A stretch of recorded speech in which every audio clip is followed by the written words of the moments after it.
এমন এক অন্ধকার যুগের কথা যেখানে নিজের কন্যা সন্তানকে জীবন্ত কবর দেওয়া হতো, যেখানে ৩৬০টি মূর্তির পূজা হতো আর মানুষের জীবনের কোনো মূল্য ছিল না। আর ঠিক সেই চরম অন্ধকারের বুক চিরে জন্ম নিলেন এমন এক মহাপুরুষ যার আগমনে কেঁপে উঠেছিল পারস্য সাম্রাজ্যের রাজপ্রাসাদ, নিভে গিয়েছিল হাজার বছর ধরে জ্বলতে থাকা আগুন। মক্কার সেই ঘোর অন্ধকার থেকে শুরু করে তায়েফের রক্তঝরা পথ পেরিয়ে ৭ আসমান ভেদ করে মহান রবের সাথে সাক্ষাতের এক অবিশ্বাস্য এবং লোমহর্ষক জার্নির গল্প আজ আমরা জানব। চলুন ফিরে যাই ১৪০০ বছর আগের সেই উত্তপ্ত মরুভূমিতে। সাল ৫০০ ঈসাই, যখন রুক্ষ মরুভূমির মাঝে মক্কা নামের এক বিশাল শহর গড়ে উঠেছিল। সেখানকার লোকেরা একসময় হযরত ইব্রাহিম আলাইহিসসালামের দ্বীনের অনুসারী ছিল এবং কাবায় কেবল আল্লাহর ইবাদত করত। কিন্তু সময়ের সাথে সাথে মানুষ হযরত ইব্রাহিমের সেই দ্বীন থেকে সরে যেতে শুরু করে। ঠিক তখনই আমার নামের এক ব্যক্তি মক্কায় আসে এবং সিরিয়া থেকে কিছু মূর্তি এনে কাবায় রেখে দেয়। এরপর প্রতিটি গোত্র নিজেদের জন্য আলাদা আলাদা মূর্তি বেছে নেয় এবং এভাবেই কাবায় ৩৬০টি মূর্তি স্থাপন করা হয়। এগুলোর মধ্যে কোনোটির নাম ছিল হুবাল, কোনোটির লাত, কোনোটির মানাত, আবার কোনোটির নাম ছিল উজ্জা। এভাবেই সেখানে এক নতুন ধর্মের সূচনা হয়। মানুষের মাঝে মদের প্রচলন বেড়ে যায়। তারা আড্ডায় বসে মদ পান করতে শুরু করে এবং এর পাশাপাশি জুয়া খেলত। তারা নারীদের অধিকার কেড়ে নিতে থাকে, নারীদেরকে সম্পত্তির মতো মনে করত, ইচ্ছে মতো যত খুশি বিয়ে করত, এমনকি জোরপূর্বকও বিয়ে করত। অথচ ছোট কন্যা সন্তানদের তারা নিজেদের জন্য চরম লজ্জার কারণ মনে করত। তাই মেয়ে জন্ম নিলেই তাকে জীবন্ত কবর দিত, কারণ তাদের ধারণা ছিল মেয়ে মানেই ঘরে দারিদ্র্য আর বদনাম নিয়ে আসে। এছাড়াও তারা দুর্বল আর গরিব মানুষদের নিজেদের দাস বানিয়ে রাখত। তাদের কাছে নিজেদের গোত্রই ছিল সবকিছু। এক একটি গোত্র যেন এক একটি জাতির মতো ছিল এবং তাদের মধ্যে ফেরাউনের মতো অহংকার ছিল। তাদের প্রতিশোধের স্পৃহা বংশ পরম্পরায় যুগের পর যুগ ধরে চলত। এই লোকেরা ভারত, আফ্রিকা এবং পারস্য পর্যন্ত ব্যবসা করতে যেত এবং কেউই তাদের বাণিজ্য কাফেলা লুট করত না, কারণ তারা ছিল কাবার রক্ষক। সেই যুগে আরবের আশেপাশে পৃথিবীর সবচেয়ে বড় সুপার পাওয়ারদের অবস্থান ছিল। একদিকে ছিল রোমান সাম্রাজ্য, যারা ছিল খ্রিস্টান এবং হযরত ঈসা আলাইহিসসালামকে ঈশ্বর মানত। অন্যদিকে ছিল পারস্য সাম্রাজ্য, যারা আগুনের পূজা করত। আরবের মানুষের মধ্যে কবিতার ব্যাপক প্রচলন ছিল। তারা কবিতা খুব ভালোবাসত, এমনকি তারা কাবার দেয়ালেও কবিতা ঝুলিয়ে রাখত এবং কবিদেরকে বর্তমান যুগের সেলিব্রিটিদের মতো সম্মান করত। এই লোকেরা যখন পুরোপুরি অন্ধকারে ডুবে গিয়েছিল, ঠিক তখনই সেই অন্ধকার দূর করার জন্য এক পরম আলোর প্রয়োজন ছিল। আর সেই আলো পৃথিবীতে এলো একজন নবীর রূপে, যার নাম মুহাম্মদ। মা আমিনার কোল আলো করে যখন সর্বশ্রেষ্ঠ সন্তান জন্ম নিলেন, তখন তার ভেতর থেকে এমন এক নূর বা আলো বিচ্ছুরিত হল, যা বহু দূরের সিরিয়ার রাজপ্রাসাদগুলোকে পর্যন্ত আলোকিত করে দিয়েছিল। ঠিক একই সময়ে পারস্য সাম্রাজ্যের রাজপ্রাসাদ কেঁপে উঠেছিল এবং তাদের মন্দিরে হাজার বছর ধরে জ্বলতে থাকা আগুন, যার তারা পূজা করত, তা নিভে গিয়েছিল। একই সময়ে ইহুদি পণ্ডিতরা আকাশে একটি নতুন তারা দেখতে পেয়েছিলেন এবং কাবার ভেতরে সব মূর্তি উল্টে পড়ে গিয়েছিল। নবী সাল্লাল্লাহু আলাইহি ওয়াসাল্লামের দাদা হযরত আব্দুল মুত্তালিব যখন তার নাতিকে দেখলেন, তখন তিনি তাকে নিয়ে কাবায় গেলেন এবং আল্লাহর শুকরিয়া আদায় করলেন। এরপর তিনি নবী সাল্লাল্লাহু আলাইহি ওয়াসাল্লামকে নিয়ে কাবার বাইরে এলে কুরাইশরা তাকে জিজ্ঞেস করল, হে আব্দুল মুত্তালিব, তুমি তোমার নাতির নাম কি রাখবে? আব্দুল মুত্তালিব জবাব দিলেন, মুহাম্মদ। তারা অবাক হয়ে বলল, মুহাম্মদ? এটা কেমন নাম? এই নাম তো আগে কখনো শুনিনি। আব্দুল মুত্তালিব বললেন, আমার এই নাতির প্রশংসা আসমান ও জমিন সর্বত্র করা হবে, কারণ মুহাম্মদ নামের অর্থই হল যার প্রশংসা করা হয়। এরপর পুরো জনসমুদ্রে এই নাম ছড়িয়ে পড়ল। সবাই তাকে মুহাম্মদ বলে ডাকতে লাগল। আল্লাহ কেন আরবকেই বেছে নিয়েছিলেন এর পেছনে বেশ কয়েকটি কারণ ছিল। প্রথমত, আরবের ওপর রোমান বা পারস্য সাম্রাজ্যের কোনো নিয়ন্ত্রণ ছিল না, তাই নবী সাল্লাল্লাহু আলাইহি সাল্লাম নির্ভয়ে মানুষদের দ্বীনের দাওয়াত দিতে পারতেন এবং কোনো রাষ্ট্রশক্তির ভয় ছিল না। দ্বিতীয়ত, আরব ভূখণ্ডটি আফ্রিকা, এশিয়া এবং ইউরোপের ঠিক মাঝখানে অবস্থিত ছিল। মক্কা থেকে সিরিয়া, ইয়েমেন, ভারত এবং দক্ষিণ আফ্রিকার দিকে রাস্তা চলে গিয়েছিল, অর্থাৎ মক্কা ছিল কেন্দ্রবিন্দু। এছাড়া আরবের মানুষদের স্মৃতিশক্তি খুব প্রখর ছিল। তারা দীর্ঘ কবিতা সহজেই মুখস্থ রাখতে পারত, তাই তারা কোরআনকে খুব ভালোভাবে স্মৃতিতে ধারণ করতে পারত। কোরআনের আরবি ভাষাগত সৌন্দর্য তাদেরকে সহজেই আকৃষ্ট করেছিল। পাশাপাশি এই লোকেরা রুক্ষ মরুভূমিতে টিকে থাকার কারণে শারীরিকভাবে এবং মানসিকভাবে ভীষণ শক্তিশালী ছিল, আর এমন মানুষদের পক্ষেই সারা বিশ্বে ইসলাম ছড়িয়ে দেওয়া সম্ভব ছিল। সবচেয়ে বড় কথা হলো, তারা হযরত ইব্রাহিম আলাইহিসসালামকে নবী হিসেবে মানত এবং আল্লাহকেও বিশ্বাস করত, কিন্তু পাশাপাশি মূর্তি পূজাও করত। তাই তাদেরকে সত্য বোঝানো তুলনামূলক সহজ ছিল।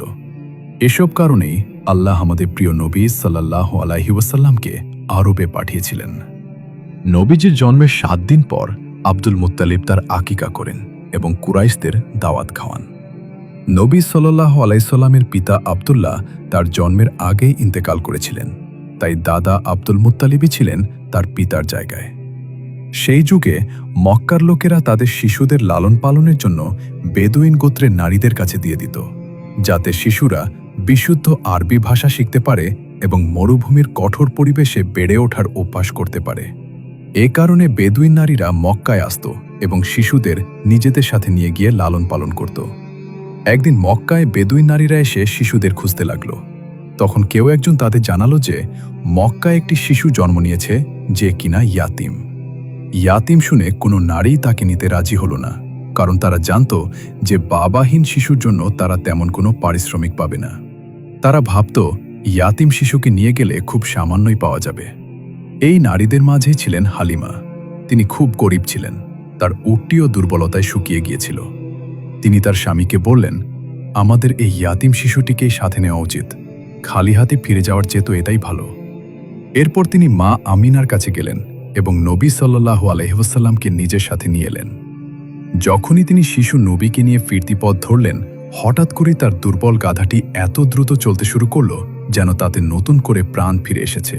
তারা নিজেদের এলাকায় পৌঁছানোর পর সেখানকার সব ভেড়া ও ছাগল প্রচুর দুধ দিতে শুরু করল। চারপাশে সবুজ ঘাস গজাতে লাগল এবং সবখানে এক অভাবনীয় সচ্ছলতা ছড়িয়ে পড়ল। হালিমা 4 বছর নবীজির লালন পালন করেন।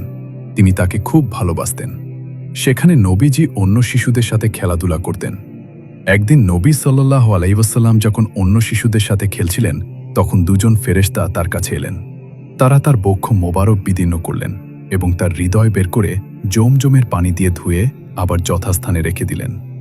এই ঘটনার পর তিনি আবার নিজের মা আমিনার কাছে ফিরে আসেন এবং তার সাথেই থাকতে শুরু করেন। একদিন তার মা তাকে সাথে নিয়ে আত্মীয়দের সাথে দেখা করতে ইয়াসরিবে মদিনা যান, কিন্তু ফেরার পথে মা আমিনা ভীষণ অসুস্থ হয়ে পড়েন এবং সেখানেই ইন্তেকাল করেন। এভাবেই মাত্র 6 বছর বয়সে নবী সাল্লাল্লাহু আলাইহি ওয়াসাল্লাম তার মাকেও হারান। এরপর তার দাদা আব্দুল মুত্তালিব তার লালন পালনের দায়িত্ব নেন, কিন্তু এর 2 বছর পর দাদাও ইন্তেকাল করেন। এরপর তার চাচা আবু তালিব তাকে বড় করার দায়িত্ব নেন। তিনি তাকে ভীষণ ভালোবাসতেন এবং নিজের ছেলের মতোই আদর যত্ন দিয়ে বড় করতে থাকেন। এই সময় নবী সাল্লাল্লাহু আলাইহি ওয়াসাল্লাম পাহাড়ে ছাগলও চড়াতেন। একদিন আবু তালিব তাকে সাথে নিয়ে এক ব্যবসায়িক সফরে সিরিয়ায় যান। সেই সফরে তাদের সাথে এক খ্রিস্টান পাদ্রীর দেখা হয়। সে নবী সাল্লাল্লাহু আলাইহি ওয়াসাল্লামকে দেখেই তার মাঝে নবুয়াতের সব নিদর্শন দেখতে পায়। সে আবু তালিবকে এই বিষয়ে জানিয়ে বলে, তোমার ভাতিজার মাঝে শেষ নবীর সব নিদর্শন রয়েছে, তুমি ওকে সাবধানে রেখো। এরপর আবু তালিবও তার ভাতিজার মহান মর্যাদা সম্পর্কে উপলব্ধি করতে পারেন। নবী সাল্লাল্লাহু আলাইহি ওয়াসাল্লাম মক্কায় বড় হতে লাগলেন এবং তার সততা ও সৌন্দর্যের কারণে মক্কার মানুষ তাকে খুব পছন্দ করত। তারা তাকে উপাধি দিয়েছিল আল আমিন, যার অর্থ হল সবচেয়ে বিশ্বস্ত। তার এই অসাধারণ সততার কথা শুনে সৈয়দা খাদিজা তার ব্যবসার দায়িত্ব নবীজির হাতে তুলে দেন। তিনি চরম সততার সাথে ব্যবসা পরিচালনা করেন। খাদিজা তার এই সততায় মুগ্ধ হয়ে তাকে বিয়ের প্রস্তাব পাঠান এবং এরপর নবী সাল্লাল্লাহু আলাইহি ওয়াসাল্লাম তাকে বিয়ে করেন। এরপর একদিন ফাতেমা বিনতে আসাদ কাবার ভেতরে এক পুত্র সন্তানের জন্ম দেন, যার নাম রাখা হয় আলী। ইমাম আলীর জন্মের কিছুদিন পর আবু তালিবের আর্থিক অবস্থা বেশ খারাপ হয়ে পড়ে। নবী সাল্লাল্লাহু আলাইহি ওয়াসাল্লাম চাচার এই কষ্টে সাহায্য করতে চাইলেন। তাই তিনি ইমাম আলীকে নিজের কাছে নিয়ে আসেন এবং তার লালন পালন শুরু করেন। নবীজি নিজের হাতে তাকে খাবার খাইয়ে দিতেন, বুকে জড়িয়ে রাখতেন। ইমাম আলী সারাক্ষণ নবীজিকে দেখে দেখে শিখতেন এবং সৈয়দা খাদিজাও তাকে খুব স্নেহ করতেন। এভাবে ছোটবেলা থেকেই তিনি নবীজির খুব কাছের মানুষ হয়ে ওঠেন। দেখতে দেখতে নবী সাল্লাল্লাহু আলাইহি ওয়াসাল্লামের বয়স 40 বছর পূর্ণ হল। এই বয়সে পৌঁছানোর পর দুনিয়ার প্রতি তার মন উঠে গেল এবং তিনি হেরা গুহায় গিয়ে ইবাদত করতে শুরু করলেন। প্রতি রাতে তিনি সেই গুহায় একাকী আল্লাহর ধ্যানে মগ্ন থাকতেন। তারপর একদিন সেখানে তার ওপর প্রথম ওহী নাজিল হল, ইকরা বা পড়ো। এরপর তিনি একনিষ্ঠভাবে আল্লাহর ইবাদত শুরু করলেন। একদিন ইমাম আলী তাকে ইবাদত করতে দেখে এই সম্পর্কে জানতে চাইলেন। নবী সাল্লাল্লাহু আলাইহি ওয়াসাল্লাম বললেন, আমার আল্লাহ এক এবং আমি তার নবী, তুমি আমার এই দ্বীন গ্রহণ করো। এভাবেই ইমাম আলী ইসলাম গ্রহণ করলেন। তারপর একদিন আল্লাহ তাকে নির্দেশ দিলেন, হে নবী, আপনার নিকটাত্মীয়দের সতর্ক করুন। এরপর নবী সাল্লাল্লাহু আলাইহি ওয়াসাল্লাম তার গোত্র বনু হাশিমকে দাওয়াত দিলেন। সেখানে তার চাচা আবু তালিব, হামজা, আব্বাস এবং আবু লাহাবও উপস্থিত ছিল। সেই দাওয়াতে 40 জন মানুষ ছিল, কিন্তু নবীজি তাদের সামনে যে খাবার রাখলেন তা ছিল মাত্র একজনের সমপরিমাণ। অবিশ্বাস্যভাবে সেই 40 জন পেট ভরে খাওয়ার পরও খাবার শেষ হল না। এটা দেখেই আবু লাহাব বাজে বকা শুরু করল এবং নবীজিকে কোনো কথাই বলতে দিল না। সবাই ফিরে গেল। পরের দিন নবী সাল্লাল্লাহু আলাইহি ওয়াসাল্লাম পুনরায় বনু হাশিমকে ডাকলেন এবং তাদের দ্বীনের দাওয়াত দিয়ে বললেন, তোমাদের মধ্যে কে আমাকে সমর্থন করবে এবং আমার ভাই হবে? কেউ কোনো উত্তর দিল না। ঠিক তখনই 7 বছর বয়সী এক বালক উঠে দাঁড়িয়ে বলল, হে আল্লাহর নবী, আমি আপনার সাথে থাকব। নবীজি তখন ইমাম আলীর হাতের ওপর নিজের হাত রেখে বললেন, এ হলো আমার ভাই। এই ঘটনার পর একদিন নবী সাল্লাল্লাহু আলাইহি ওয়াসাল্লাম সাফা পাহাড়ে উঠলেন এবং উচ্চস্বরে ডাক দিলেন। এই ডাক শুনে কুরাইশের সব গোত্র পাহাড়ের কাছে ছুটে এলো, যাদের মধ্যে আবু লাহাব এবং আবু জেহেলও ছিল। তারা কাছে এলে নবীজি বললেন, আমি যদি তোমাদের বলি যে এই পাহাড়ের ওপাশ থেকে এক বিশাল সেনাবাহিনী তোমাদের ওপর হামলা করতে আসছে, তোমরা কি আমার কথা বিশ্বাস করবে? সবাই এক বাক্যে বলে উঠল, হ্যাঁ, কারণ আপনি সবসময় সত্য কথাই বলেছেন। তখন তিনি বললেন, আমি আল্লাহর তরফ থেকে রাসূল হিসেবে প্রেরিত হয়েছি। আমি তোমাদের এক কঠিন আযাব সম্পর্কে সতর্ক করছি। তোমরা এক আল্লাহর ইবাদত করো এবং মূর্তি পূজা ছেড়ে দাও। এ কথা শোনা মাত্রই আবু লাহাব রেগে গিয়ে বলল, ধ্বংস হও তুমি! এই কথা বলার জন্যই কি তুমি আমাদের এখানে ডেকেছ? এই বলে সবাই সেখান থেকে চলে গেল এবং ঠিক এখান থেকেই শুরু হলো নবীজির জীবনের সবচেয়ে কঠিন এক অধ্যায়। এখন পুরো মক্কার মানুষ জেনে গিয়েছিল যে নবী মুহাম্মদ এক নতুন ধর্মের দাওয়াত দিচ্ছেন। সবচেয়ে প্রথমে ইসলাম গ্রহণ করেছিলেন খাদিজা এবং আলী। এরপর আবু জর গিফারি, আবু বকর, বিলাল রাদিয়াল্লাহু আনহুর মতো সাহাবীরা ইসলাম গ্রহণ করেন। এদের মধ্যে বেশিরভাগই ছিলেন দাস এবং গরিব মানুষ, যারা আগে থেকেই খুব কষ্টের জীবনযাপন করছিলেন। প্রথম দিকে নবী সাল্লাল্লাহু আলাইহি ওয়াসাল্লামকে তার স্ত্রী খাদিজা দারুণভাবে সমর্থন জুগিয়েছিলেন। তিনি নিজের সমস্ত সম্পদ দিয়ে নবীজিকে সাহায্য করতেন, নতুন মুসলিমদের মুক্ত করতেন এবং আর্থিকভাবে তাদের পাশে দাঁড়াতেন। খাদিজার পাশাপাশি চাচা আবু তালিবও শক্তভাবে নবীজির পাশে দাঁড়িয়েছিলেন।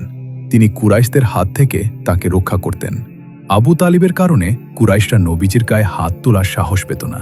একদিন কুরাইশরা আবু তালিবকে এসে প্রস্তাব দিল, মুহাম্মদকে আমাদের হাতে তুলে দাও, তোমার যা চাই তাই দেব, কিন্তু তিনি নবীজির সঙ্গ ছাড়লেন না এবং বললেন, আপনি আপনার দাওয়াত চালিয়ে যান, আমি আপনাকে রক্ষা করব। এভাবেই খাদিজা এবং আবু তালিব তার ঢাল হয়ে রইলেন এবং ধীরে ধীরে মানুষ ইসলামের দিকে আসতে শুরু করল। তখন আবু জেহেল মুসলিমদের ওপর চরম অত্যাচার শুরু করল। কাউকে উত্তপ্ত বালুর ওপর শুয়ে বুকের ওপর ভারী পাথর চাপা দেওয়া হলো, কাউকে মারতে মারতে শহীদ করে ফেলা হলো এবং তাদের মৃতদেহ টুকরো টুকরো করা হলো, যেমনটা করা হয়েছিল হযরত বিলাল এবং আম্মার ইবনে ইয়াসিরের পিতামাতার সাথে। কুরাইশরা ইসলাম গ্রহণ করেনি, কারণ ইসলাম তাদেরকে মূর্তি পূজা করতে বাধা দিত। অথচ কাবায় তখন ৩৬০টি মূর্তি ছিল এবং তারাই ছিল কাবার রক্ষক। পুরো আরব থেকে মানুষ এই মূর্তিগুলোর পূজা করতে মক্কায় আসত, যা তাদের ব্যবসাকে সমৃদ্ধ করেছিল। ইসলাম মানলে তাদের সেই কর্তৃত্ব আর ব্যবসা দুটোই শেষ হয়ে যেত। তাছাড়া ইসলাম গরিব আর দাসদের সমান অধিকার দিত, যা আবু লাহাব, আবু জেহেল এবং আবু সুফিয়ানের মতো অহংকারী নেতাদের কাছে একেবারেই অগ্রহণযোগ্য ছিল। মক্কায় যখন মুসলিমদের উপর জুলুমের মাত্রা সীমা ছাড়িয়ে গেল, তখন নবী সাল্লাল্লাহু আলাইহি সাল্লাম মুসলিমদের হাবশায়, বর্তমান ইথিওপিয়া, হিজরত করার নির্দেশ দিলেন। তিনি বললেন, সেখানকার বাদশাহ নাজাশী খুব ন্যায়পরায়ণ, তার রাজ্যে কারো উপর জুলুম হয় না। এরপর উসমান রাদিয়াল্লাহু আনহু সহ ১২ জন পুরুষ এবং ৪ জন নারী সমুদ্রপথে সোজা হাবশায় চলে যান। মক্কার কুরাইশরা যখন জানল যে কিছু মুসলিম হাবশায় পালিয়েছে, তখন তারা মক্কায় থাকা বাকি মুসলিমদের ওপর নির্যাতনের মাত্রা আরও বাড়িয়ে দিল। এই অমানবিক অত্যাচার সইতে না পেরে আরও ৮০ জন মুসলিম হাবশায় যাওয়ার জন্য প্রস্তুত হলেন, যাদের নেতৃত্ব দিচ্ছিলেন ইমাম আলীর ভাই জাফর ইবনে আবি তালিব। কুরাইশরা যখন দেখল যে মুসলিমরা মক্কার বাইরে হাবশাতেও শক্তিশালী হয়ে উঠতে পারে, তখন তারা আমর ইবনুল আসকে দামি সব উপঢৌকন দিয়ে হাবশার বাদশাহ নাজাশীর কাছে পাঠালো, যাতে সে এই উপহারের বিনিময়ে মুসলিমদের ফেরত পাঠিয়ে দেয়। আমর ইবনুল আস নাজাশীর দরবারে গিয়ে উপহারগুলো পেশ করে মুসলিমদের ফেরত চাইলেন, কিন্তু নাজাশী তা সরাসরি প্রত্যাখ্যান করে মুসলিমদের তার রাজপ্রাসাদে ডেকে পাঠালেন। মুসলিমদের পক্ষ থেকে কথা বলার জন্য এগিয়ে গেলেন জাফর ইবনে আবি তালিব। তিনি নাজাশীর সামনে দাঁড়িয়ে এক ঐতিহাসিক ভাষণ দিলেন। তিনি বললেন, হে বাদশাহ, আমরা মূর্খতার অন্ধকারে ডুবেছিলাম। আমরা মূর্তির পূজা করতাম, দুর্বলের ওপর জুলুম করতাম এবং আত্মীয়তার সম্পর্ক ছিন্ন করতাম। এরপর আল্লাহ আমাদের কাছে তার এক নবীকে পাঠালেন, যিনি আমাদের সত্যত্ব কথা বলা, আমানত রক্ষা করা, দান করা এবং ন্যায় বিচার করতে শিখিয়েছেন। এটা দেখে আমাদের জাতি আমাদের ওপর নির্মম অত্যাচার শুরু করে। তখন আমরা আপনার দেশে আশ্রয় নিয়েছি এই আশায় যে আপনার এখানে আমাদের ওপর কোনো অবিচার হবে না। তার এই কথা শুনে নাজাশী গভীর চিন্তায় পড়ে গেলেন এবং বললেন, তোমাদের কাছে কি আসমানি কোনো বাণী আছে যা তুমি আমাকে শোনাতে পারো? তখন হযরত জাফর তাকে সূরা মারিয়াম পড়ে শোনালেন এবং হযরত ঈসা ও মা মারিয়াম সম্পর্কে বললেন। এই সূরা শুনে দরবারে উপস্থিত সমস্ত পাদ্রী কেঁদে ফেললেন এবং তাদের দাড়ি কান্নার পানিতে ভিজে গেল, কারণ তারা সবাই ছিলেন খ্রিস্টান। নাজাশী এটা শুনে বললেন, তুমি যে বাণী শোনালে, এটা ঠিক সেখান থেকেই এসেছে যেখান থেকে ঈসা তার কিতাব এনেছিলেন। এরপর নাজাশী আমর ইবনুল আসকে পরিষ্কার জানিয়ে দিলেন, আমি কোনো অবস্থাতেই এই মুসলিমদের তোমাদের হাতে তুলে দেব না। আমর ইবনুল আস ব্যর্থ হয়ে মক্কায় ফিরে এলেন, কিন্তু কুরাইশরা তাকে আবার নাজাশীর কাছে পাঠালো এই বলে যে মুসলিমরা ঈসা আলাইহিসসালামকে অপমান করে। নাজাশী পুনরায় জাফরকে ডেকে ঈসা আলাইহিসসালাম সম্পর্কে মুসলিমদের বিশ্বাস জানতে চাইলেন। জাফর বললেন, আমাদের নবী আমাদের যা শিখিয়েছেন, আমরা ঈসার ব্যাপারে ঠিক সেটাই বিশ্বাস করি। তিনি ছিলেন আল্লাহর একজন মহান নবী।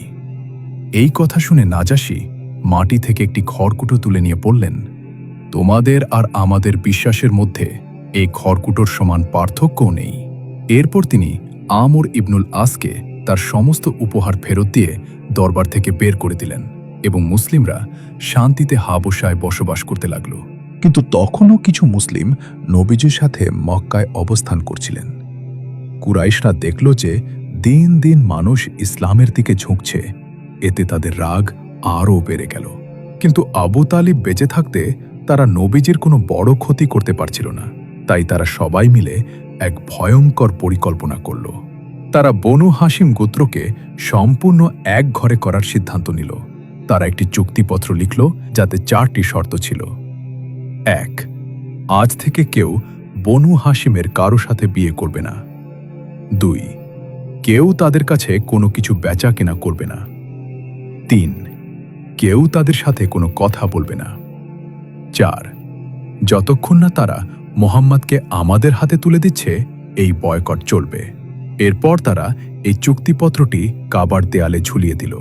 বনু হাশিমের ওপর যেন বিপদের পাহাড় ভেঙে পড়ল। তাদের মক্কার এক শুষ্ক ও সংকীর্ণ উপত্যকায় নির্বাসনে পাঠানো হলো। সেখানে তাদের জীবন দুর্বিষহ হয়ে উঠল। তারা কারো সাথে কোনো ব্যবসা বা লেনদেন করতে পারত না। চরম ক্ষুধার তাড়নায় তারা গাছের পাতা এবং পশুর শুকনো চামড়া চিবিয়ে খেতে বাধ্য হয়েছিল। রাতের বেলা ক্ষুধার্ত শিশুদের কান্নার আওয়াজে উপত্যকার আকাশ ভারী হয়ে উঠত। আত্মীয় স্বজনদেরও তাদের সাহায্য করতে কঠোরভাবে নিষেধ করা হয়েছিল। যদিও কেউ কেউ গোপনে রাতের অন্ধকারে সামান্য খাবার দিয়ে আসত। খাদিজা, আবু তালিব এবং আলী সহ অন্যান্যদের সাথে নিয়ে নবীজি এই অবর্ণনীয় কষ্টের মাঝে 3টি বছর পার করলেন।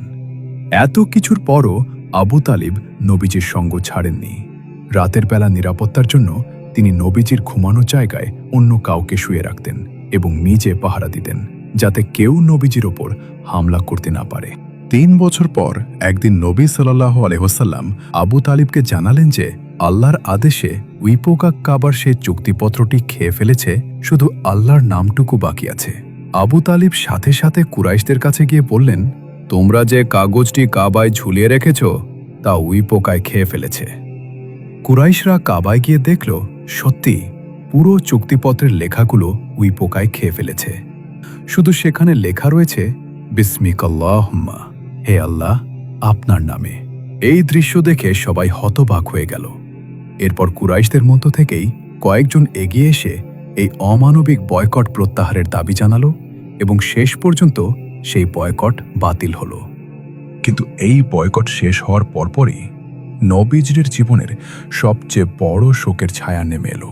তার প্রিয়তমা স্ত্রী সৈয়দা খাদিজা ইন্তেকাল করলেন। সেই শোক কাটতে না কাটতেই একই বছরে তার সবচেয়ে বড় ঢাল চাচা আবু তালিবও ইন্তেকাল করেন। মাত্র 1 বছরের ব্যবধানে তিনি তার জীবনের সবচেয়ে বড় 2 সমর্থনকারীকে হারালেন। ইসলামের ইতিহাসে এই বছরটিকে বলা হয় আমুল হুজান বা শোকের বছর। খাদিজা ও আবু তালিবের মৃত্যুর খবর পেয়ে কুরাইশরা নবীজির ওপর অত্যাচার এবং উপহাসের মাত্রা বহুগুণ বাড়িয়ে দিল। তারা তাকে জাদুকর ও কবি বলে ডাকত। নবীজি যখন নামাজে সেজদায় যেতেন তখন তারা তার পিঠে উটের পচা নাড়ি ভুঁড়ি চাপিয়ে দিত। কখনো গায়ে ময়লা ছুঁড়ে মারত, আবার কখনো কাপড় দিয়ে গলা পেঁচিয়ে শ্বাসরোধ করার চেষ্টা করত। কিন্তু নবী সাল্লাল্লাহু আলাইহি ওয়াসাল্লাম কেবল ধৈর্য ধারণ করতেন। কুরাইশরা বারবার তাকে উপহাস করে বলতো, তুমি যদি সত্যিই নবী হয়ে থাকো তবে কোনো নিদর্শন দেখাও। একদিন রাতে কুরাইশরা আবারও একই দাবি করলে নবী সাল্লাল্লাহু আলাইহি ওয়াসাল্লাম তার আঙুল দিয়ে চাঁদের দিকে ইশারা করলেন, আর সাথে সাথে চাঁদ দ্বিখণ্ডিত হয়ে গেল এবং কিছুক্ষণ পর আবার জোড়া লেগে গেল। এই অবিশ্বাস্য দৃশ্য দেখে তারা স্তম্ভিত হয়ে গেল, কিন্তু পরক্ষণেই বলে উঠল, মুহাম্মদ আমাদের ওপর জাদু করেছে। তাদের অন্তরে সত্যতা বুঝতে পারলেও তারা তা মেনে নিল না। তারা মক্কায় আসা মুসাফিরদের জন্য অপেক্ষা করতে লাগল, কারণ এটি যদি সত্যি জাদু হয় তবে তা শুধু মক্কার মানুষেরই দেখার কথা। যখন দূর থেকে মুসাফিররা মক্কায় পৌঁছালো এবং কুরাইশরা তাদের জিজ্ঞেস করল, তখন মুসাফিররাও জানালো যে হ্যাঁ, তারাও চাঁদকে 2 টুকরো হতে দেখেছে। এত প্রমাণের পরও কুরাইশরা ঈমান আনল না। মক্কার লোকেরা যখন পুরোপুরি জানের দুশমন হয়ে উঠল, তখন নবী সাল্লাল্লাহু আলাইহি ওয়াসাল্লাম অন্য কোনো নতুন জায়গায় গিয়ে দ্বীনের দাওয়াত দেওয়ার কথা ভাবলেন। তিনি তায়েফ যাওয়ার সিদ্ধান্ত নিলেন, যা ছিল একটি ধনী শহর এবং সেখানে শাকিব গোত্রের আধিপত্য ছিল। তিনি হযরত জায়েদ ইবনে হারিসাকে সাথে নিয়ে তায়েফের উদ্দেশ্যে রওনা হলেন এবং দীর্ঘ পথ পেরিয়ে সেখানে পৌঁছালেন। তিনি শাকিব গোত্রের বড় বড় নেতাদের সাথে দেখা করে তাদের ইসলামের দাওয়াত দিলেন, কিন্তু তারা চরম ঔদ্ধত্য দেখিয়ে উল্টো নবীজিকে নিয়ে উপহাস করল। তিনি যখন সেখান থেকে ফিরে যাচ্ছিলেন তখন শহরের নেতারা রাস্তার বখাটে ছেলেপেলে ও দাসদের লেলিয়ে দিল নবীজির ওপর পাথর ছোড়ার জন্য। তারা নির্মমভাবে নবীজির ওপর পাথর ছুঁড়তে লাগল। পাথরের আঘাতে তার পবিত্র পা রক্তাক্ত হয়ে গেল, রক্তে জুতো আটকে গেল। হযরত জায়েদ তাকে আড়াল করার চেষ্টা করে নিজেও মারাত্মকভাবে আহত হলেন। রক্তাক্ত ও ক্লান্ত শরীর নিয়ে নবী সাল্লাল্লাহু আলাইহি সাল্লাম শহরের বাইরে একটি বাগানে আঙ্গুর গাছের নিচে এসে বসলেন। এমন চরম যন্ত্রণাদায়ক পরিস্থিতিতেও তার ঈমানের গভীরতা ছিল অটুট। তিনি আকাশের দিকে তাকিয়ে আল্লাহর কাছে প্রার্থনা করে বললেন, হে আল্লাহ, আপনি যদি আমার উপর সন্তুষ্ট থাকেন তবে এই শারীরিক কষ্টে আমার কিছুই যায় আসে না। ঠিক সেই মুহূর্তে আল্লাহ নবীজির কাছে পাহাড়ের দায়িত্বপ্রাপ্ত ফেরেশতাকে পাঠালেন। ফেরেশতা এসে বললেন, আপনি শুধু একটিবার নির্দেশ দিন, আমি তায়েফের 2 পাহাড়কে একত্রিত করে এই লোকদের পিষে ফেলব। কিন্তু করুণার আধার নবী সাল্লাল্লাহু আলাইহি সাল্লাম উত্তর দিলেন, না, আমি আশা করি এদের বংশধরদের মধ্য থেকে এমন মানুষ জন্ম নেবে যারা আল্লাহর দ্বীন কবুল করবে। সেই বাগানেই আদ্দাস নামের এক খ্রিস্টান দাসের সাথে তার দেখা হয়। সে নবীজির জন্য কিছু আঙুর নিয়ে এসেছিল।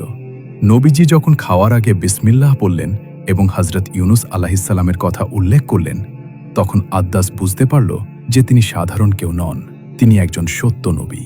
সে আবেগে নবীজির হাত ও কপালে চুম্বন করতে লাগল এবং সেখানেই ইসলাম গ্রহণ করল। তায়েফের এই দিনটি ছিল নবীজির জীবনের সবচেয়ে কষ্টকর দিনগুলোর একটি। এরপর নবী সাল্লাল্লাহু আলাইহি ওয়াসাল্লাম পুনরায় মক্কায় ফিরে আসেন। তায়েফের এই অপরিসীম কষ্টের পর আল্লাহ তার প্রিয় হাবিবকে এক অনন্য সম্মান মেরাজ করানোর ইচ্ছা পোষণ করলেন। হযরত জিব্রাইল এসে নবীজিকে প্রস্তুত করলেন এবং বুরাক নামের এক ঐশী বাহনে বসালেন। সেখান থেকে চোখের পলকে তিনি জেরুজালেমের মসজিদে আকসায় গিয়ে পৌঁছালেন। মসজিদে আকসায় ঢোকার পর তিনি দেখলেন সেখানে তার অভ্যর্থনার জন্য হযরত ইব্রাহিম, মূসা এবং ঈসা সহ সমস্ত নবীগণ সারিবদ্ধ হয়ে দাঁড়িয়ে আছেন। নবী সাল্লাল্লাহু আলাইহি ওয়াসাল্লাম সেখানে ইমামতি করলেন এবং সব নবী তার পেছনে দাঁড়িয়ে নামাজ আদায় করলেন। এরপর তিনি আবার হযরত জিব্রাইলের সাথে বুরাকে চড়ে সোজা আসমানের দিকে যাত্রা শুরু করলেন। এই বিশাল মহাবিশ্ব পেরিয়ে তিনি আল্লাহর আরশের দিকে যাচ্ছিলেন। প্রথম আসমানে পৌঁছানোর পর তার সাক্ষাৎ হল আদে পিতা হযরত আদম আলাইহিসসালামের সাথে। তার ডান দিকে ছিল নেককার সন্তানদের রূহ, যা দেখে তিনি হাসছিলেন, এবং বাম দিকে ছিল বদকারদের রূহ, যা দেখে তিনি কাঁদছিলেন। হযরত আদম তাকে দেখে বললেন, স্বাগতম হে পুণ্যবান সন্তান এবং সত্য নবী। এরপর তিনি দ্বিতীয় আসমানে গেলেন। সেখানে তার সাক্ষাৎ হল হযরত ঈসা এবং হযরত ইয়াহিয়া আলাইহিসসালামের সাথে। তারা তাকে সালাম জানালেন। তৃতীয় আসমানে তার দেখা হল হযরত ইউসুফ আলাইহিসসালামের সাথে। নবীজি পরে জানিয়েছিলেন, আমি ইউসুফের সৌন্দর্য দেখে মুগ্ধ হয়ে গিয়েছিলাম। আল্লাহ তাকে পৃথিবীর অর্ধেক সৌন্দর্য দান করেছেন। চতুর্থ আসমানে তার দেখা হল হযরত ইদ্রিস আলাইহিসসালামের সাথে। পঞ্চম আসমানে হযরত হারুন এবং ষষ্ঠ আসমানে হযরত মূসা আলাইহিসসালামের সাথে তার সাক্ষাৎ হয়। সপ্তম আসমানে গিয়ে তিনি দেখলেন হযরত ইব্রাহিম আলাইহিসসালাম বাইতুল মামুরে হেলান দিয়ে বসে আছেন। বাইতুল মামুর হল ফেরেশতাদের কাবা, যেখানে প্রতিদিন ৭০,০০০ ফেরেশতা ইবাদত করতে আসে, এবং যে একবার আসে সে আর দ্বিতীয়বার সুযোগ পায় না। হযরত ইব্রাহিম তাকে সালাম জানিয়ে বললেন, আপনার উম্মতকে আমার সালাম জানাবেন এবং তাদের বলবেন জান্নাতের মাটি অত্যন্ত উর্বর। এরপর সামনে এলো সিদরাতুল মুনতাহা, যা ছিল এক বিশাল নূরের সীমানা। এটি এমন এক স্থান যার ওপারের কোনো জ্ঞান মানুষের নেই। এখানে পৌঁছানোর পর হযরত জিব্রাইলও আর সামনে যেতে পারলেন না। জিব্রাইল বললেন, আমি যদি এরপর আর এক কদমও সামনে বাড়াই তবে আল্লাহর নূরের তাজল্লিতে আমার ডানা পুড়ে ছাই হয়ে যাবে। জিব্রাইলের সীমানা এখানেই শেষ, এরপর আপনার সীমানা শুরু। এরপর আমাদের প্রিয় নবী সামনে এগিয়ে গেলেন এবং তার রবের নৈকট্য লাভ করলেন। সেখানে তিনি সরাসরি আল্লাহর সাথে কথা বলেন। তিনি জান্নাত এবং জাহান্নামও নিজ চোখে অবলোকন করেন। সেখান থেকে আল্লাহ তাকে এক শ্রেষ্ঠ উপহার দেন, আর তা হল নামাজ। শুরুতে উম্মতের ওপর 50 ওয়াক্ত নামাজ ফরজ করা হয়েছিল। ফেরার পথে ষষ্ঠ আসমানে হযরত মুসা আলাইহিসসালাম তাকে বললেন, আপনার উম্মত দিনে 50 ওয়াক্ত নামাজ পড়তে পারবে না, আপনি আল্লাহর কাছে গিয়ে এটি কমানোর আবেদন করুন। নবীজি আবার ফিরে গেলেন এবং 5 ওয়াক্ত কমানো হলো। মুসা আলাইহিসসালামের পরামর্শে তিনি বারবার ফিরে গিয়ে অবশেষে এটিকে 5 ওয়াক্তে নামিয়ে আনলেন।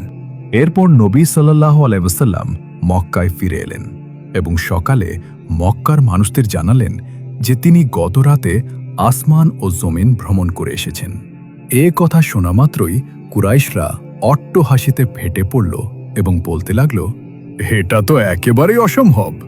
সেখানে থাকা কিছু নতুন মুসলিমও কুরাইশদের ঠাট্টা দেখে কিছুটা বিভ্রান্ত হতে লাগল। তখন আল্লাহ তাআলা নবীজির চোখের সামনে মসজিদে আকসার দৃশ্য তুলে ধরলেন।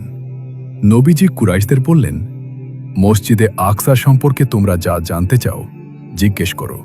কুরাইশরা একে একে খুঁটিনাটি প্রশ্ন করতে লাগল এবং নবীজি অত্যন্ত নিখুঁতভাবে সব কিছুর উত্তর দিয়ে দিলেন। এটা দেখে কুরাইশরা বুঝতে পারল যে তিনি সত্য বলছেন।